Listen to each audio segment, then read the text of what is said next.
Hey there, my name is Mitch Wilder, and in this video, I want to share some selling strategies that I've used over the past few years with fantastic results. And for anybody who knows me, they know that I'm really not a big fan of, some of the traditional hard sell type tactics. I love selling. I enjoy selling. I hate the hard sell tactics, and I just don't like the way that it makes me feel, and I don't like the way that it makes the prospect feel. I think even if you get them to close the sale, that at the very least, it temporarily puts a little bit of a strain on the relationship. And I was always taught that business is about relationships, and that in business, relationships are important. And I truly believe that. I truly feel that way. And what I've always felt is that if you're selling something to somebody, that you should only sell things that they need and that are going to benefit them. And if they don't need it and it's not going to benefit them, then you shouldn't sell it to them. And if that's the case, like if you have somebody who has a product or service that would benefit them, they probably already know it. They probably know that there's that they have this problem and that they would like a solution to it. And a lot comes down to the relationship that they have with the person who is selling that thing, right? And so, if that person is pushy, if the individual who's being sold to feels like they're being manipulated, and they can spot the tactics that that salesperson is using, or they don't appreciate the way that it makes them feel about the process, then just by using those tactics, those hard sell, manipulative type of tactics, you could lose the sale, right?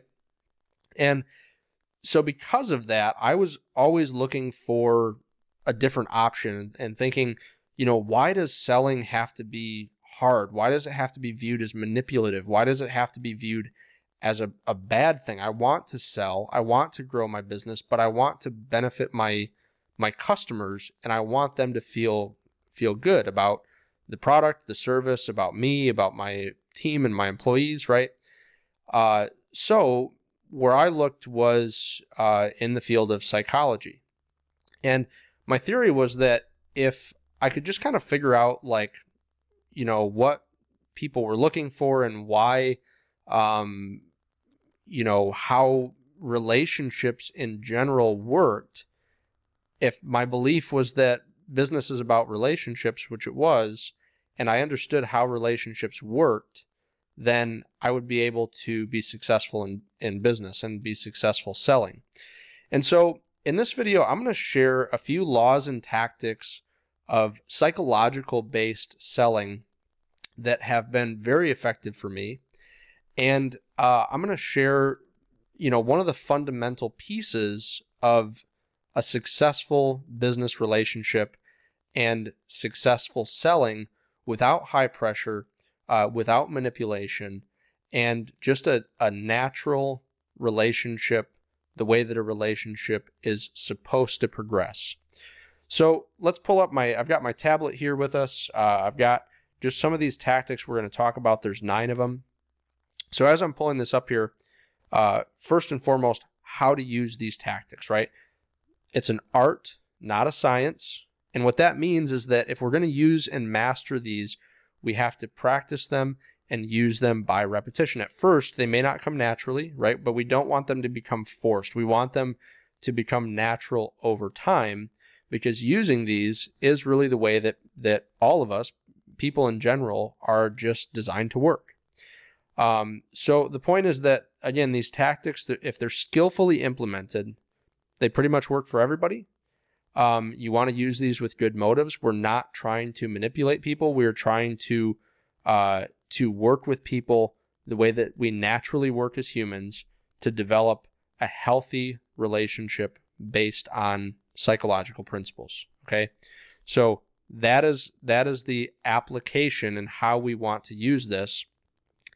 And what we're going to talk about here is the importance of liking in a relationship. Now, I've talked to a lot of salespeople about this, and I've talked to salespeople who have worked for me and been on my team, and a lot of times the response that I get is, yeah, but I've heard from other training and and gurus and people I've talked to that you don't want to be their friend. That's too close. Well, I'm not saying necessarily be their friend. Now, I like to be friends with a lot of my clients. Okay, I'm not necessarily saying be their friend. I'm saying that in order for them to buy something from you, they have to like you, and there has to be a mutual liking for any relationship to flourish. So all the principles that we're going to be talking about today are around the topic of how to get anyone to like you. Now, the source of these principles is from somebody who's much smarter than I am. This is a book that I've read many, many times over the years. It's called Get Anyone to Do Anything by David J. Lieberman. Fantastic book. Probably one of the best books that I've found on the topic of psychology and the practical application of it. So many of the tactics are broken down from that book, but they're based on how have I used them over the years, and which of these have been most effective in building relationships. So the first one is called the law of association. And so for the law of association, what you're wanting to do is you're wanting to pair yourself with pleasurable stimuli so that the person associates you with that feeling. So a very simple application of this is just smile, right? When you are first introduced to somebody, if you're doing so face to face, just have a smile, right? We respond to that. Another way is, you're being introduced to somebody, you're meeting for the first time, maybe you're introducing yourself, and you begin a conversation the normal way, and they say, "How are you doing today?" And you could, say something that's relatable and true. Maybe you just got back from a vacation with your family. They say, "How are you doing today?" "Oh man, I'm having a great day. My family and I, we just got back from a nice trip. Got some much needed rest and relaxation, but I'm ready to be back at it today. How are you doing?" Right? They would start to associate us with those positive images, and with, like it says here, pleasurable stimuli, right? Smiles, good stories that they can relate to. The other thing is, you talk to people when they are excited about something or are in a good mood. And when they're in a good mood, they're going to anchor those feelings of those positive feelings with you if you're around or if you're in association with them at that time. But the inverse is true. If you can tell that they're in a bad mood and this is not a good time, it's probably not good to press forward anyway, right? Unless you're very skilled at using these, and you can use your interaction to turn things around for them, which would be a very advanced, and it'd be something that you'd be able to do after years of implementing these strategies. Now, the second one is the law of repeat exposure. I really, really like this one a lot. I have stars next to some of these that I found to be really impactful. I probably should have put a star on this one. And the law of repeat exposure is basically the more that you interact with someone, the more that they will like you. And that repeat exposure to a person leads to greater appreciation and liking, as long as the initial reaction is not negative. And the greater the exposure, the more positive the response. And by being around more, you'll grow on the person. Now, we're going to talk about this more here in just a little bit. But the fact is this goes a little bit opposite of what we commonly think, right? We've heard the saying, maybe we heard the saying growing up, absence makes the heart grow fonder. But in order for the heart to grow fonder and for that to be applicable, liking or fondness must already exist in the relationship. So in the initial stages of a relationship, our objective is liking and fondness.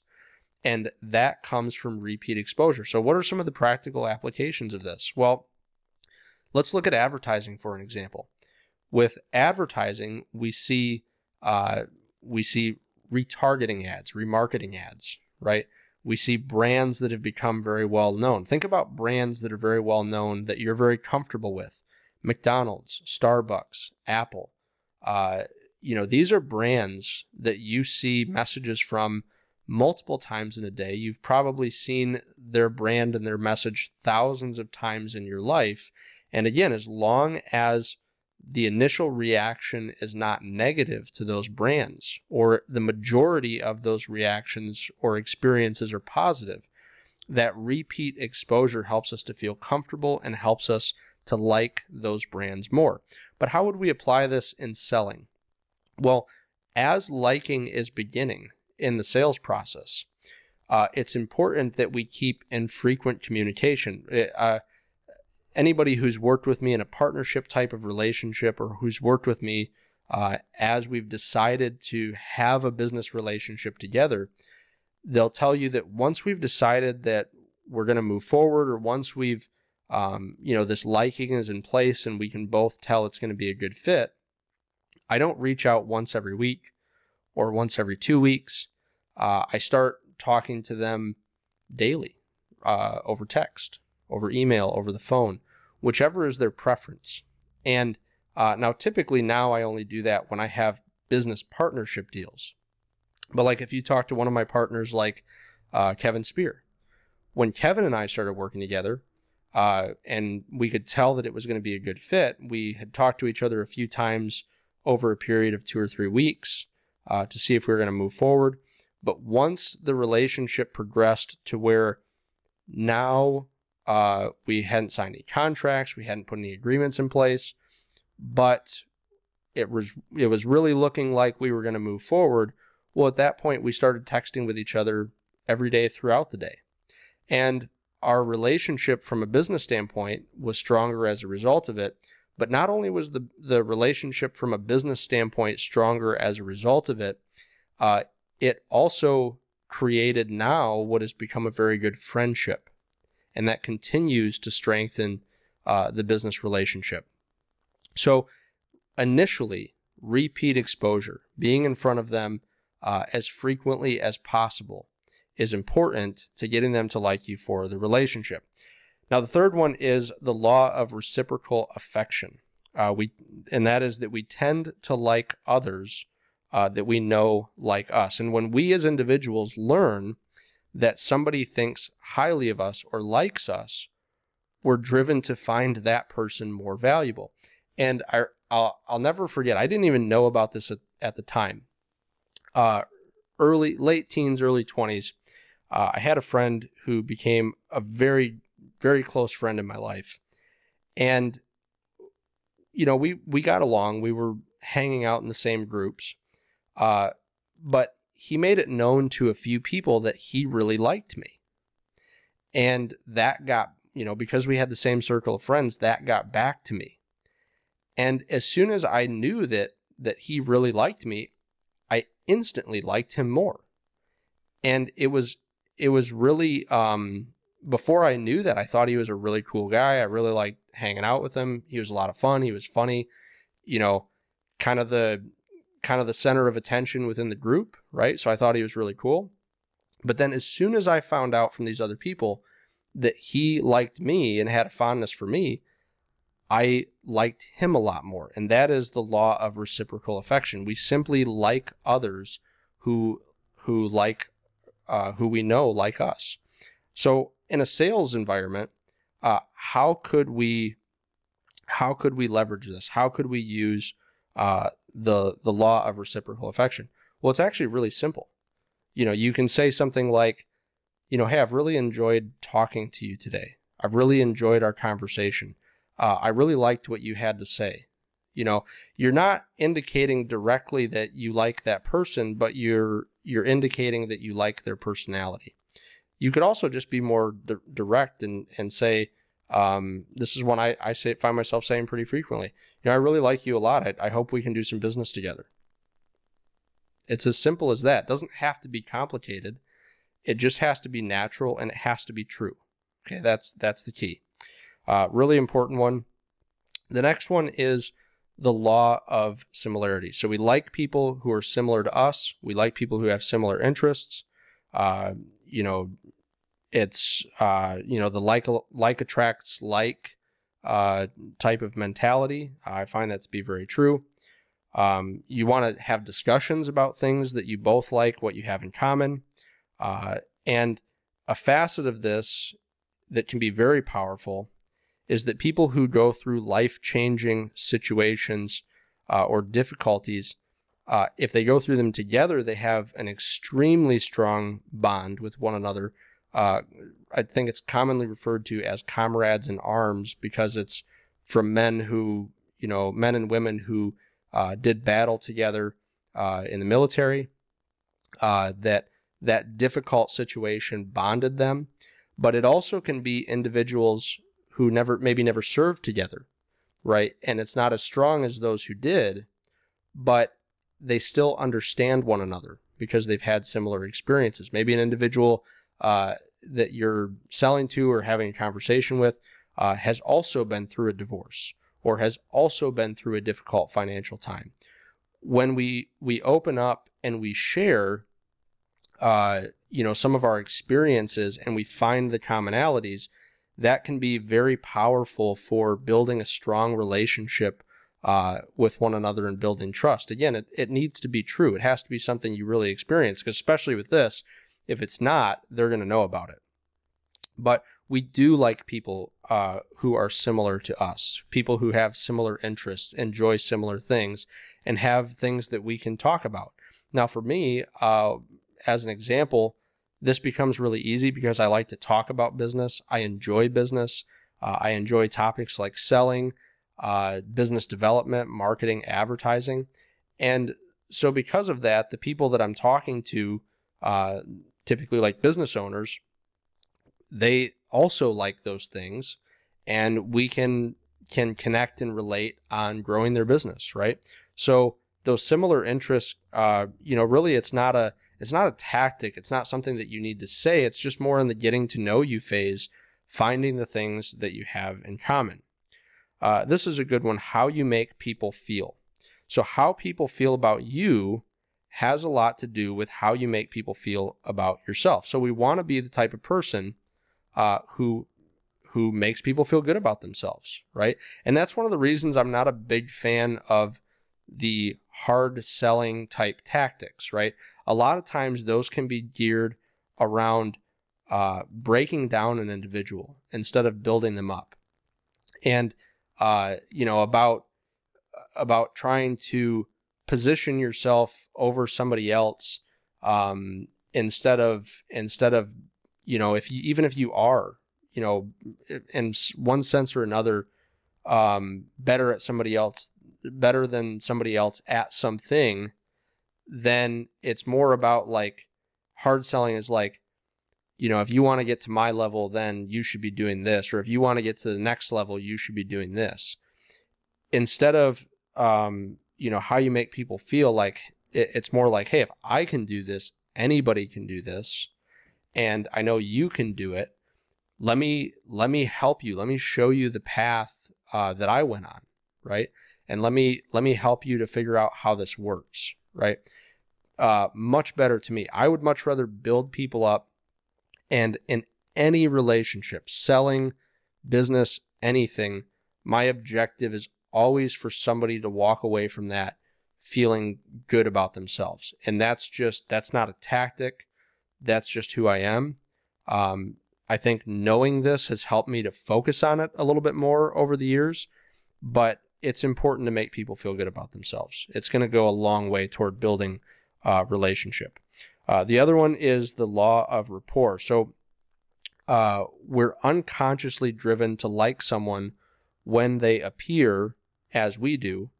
And when people use, you know, gesture, use words, phrases, or similar tones the way that we do, we tend to find that individual more likable. Now, we've all heard about, I think in sales, it's more commonly referred to as mirroring, right? Mirroring an individual's posture, the way that they're sitting, the way they're standing, the way they're holding their hands. The problem with that is that I've seen a lot of people do it poorly, to where you can tell that they're really trying to mimic the other person, right? And what happens is, if you do this naturally, when two people are spending enough time together, they will more naturally begin to imitate one another, right? So you don't have to try for this too difficult. You don't have to try for this too hard.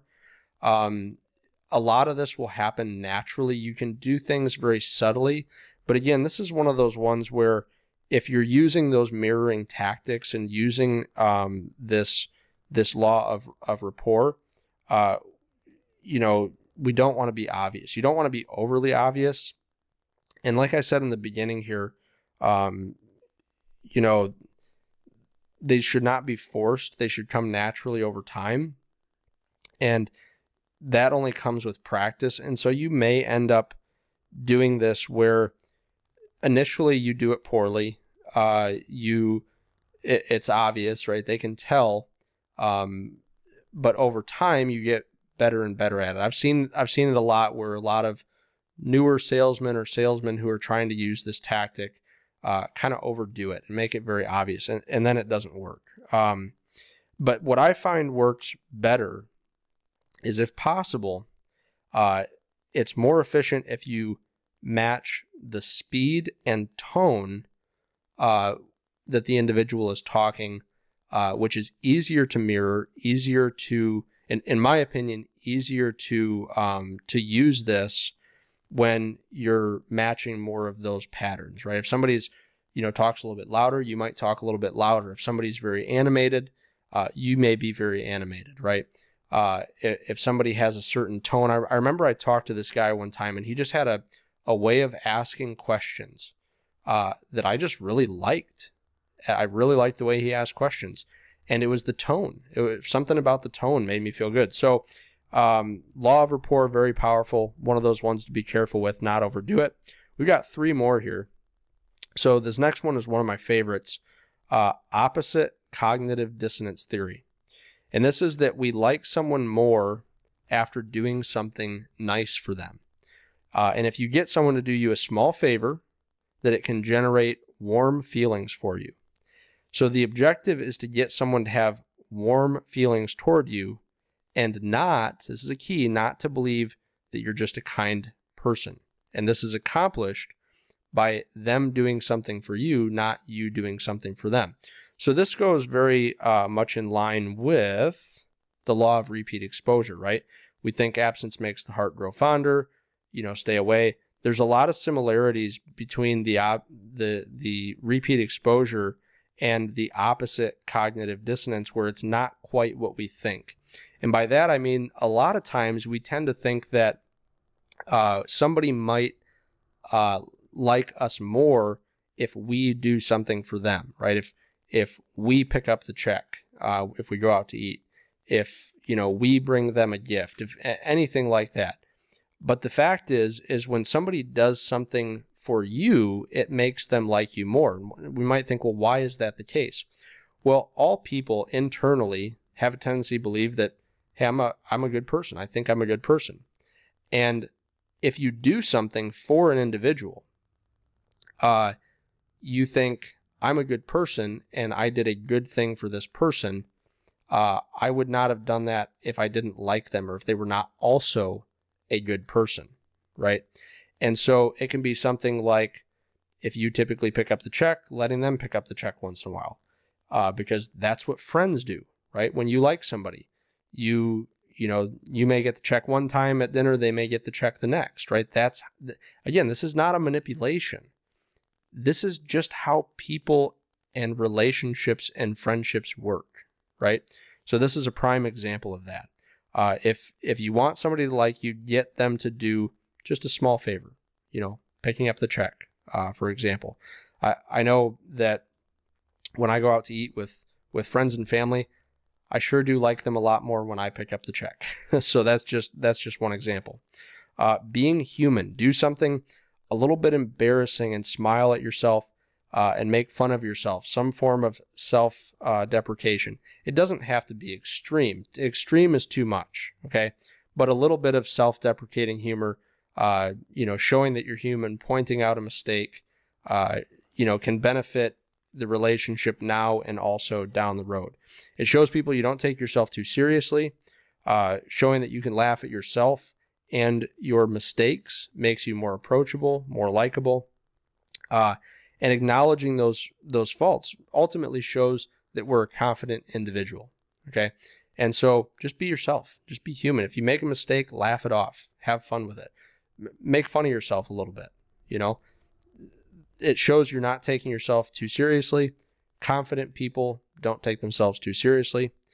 And finally, one that's probably not a surprise, but the power of a positive attitude. We like people who have a positive outlook, right? We like being around positive people. They make us feel better. It makes us like them more. Now, in some rare instances, there's a saying, misery loves company. And that's true. Misery does love company. But as soon as the person who's miserable is no longer miserable, they don't like being around miserable people. And so if we have a positive attitude throughout our interactions with people, while not having to be perfect, just being ourselves and applying these principles of mutual liking and building relationships, both in our business relationships and in our sales tactics, we're going to have better business relationships. We're going to sell more, and we're going to be happier. We're going to feel good about that sales process. And the people that we're selling to are going to feel good about being sold to. I can't tell you how many times I've had people tell me in the selling environment, they know that I'm selling them something. And they've told me, I really I appreciate that you didn't use any high pressure sales tactics. I really appreciate how you focused on my needs. And I've literally had people thank me for the way that I've sold to them, because I'm just focused on using, a tactic, if you want to call it that is just about relationships, and it's just about doing the right thing for the other person and benefiting them. And so my preference, no high pressure sales. If it's like, well, I don't think I can sell high ticket, or I don't know if I can, I don't know if I can sell and have a high enough close rate without having that pressure for the close. I'm going to do more videos talking about how to close in other videos.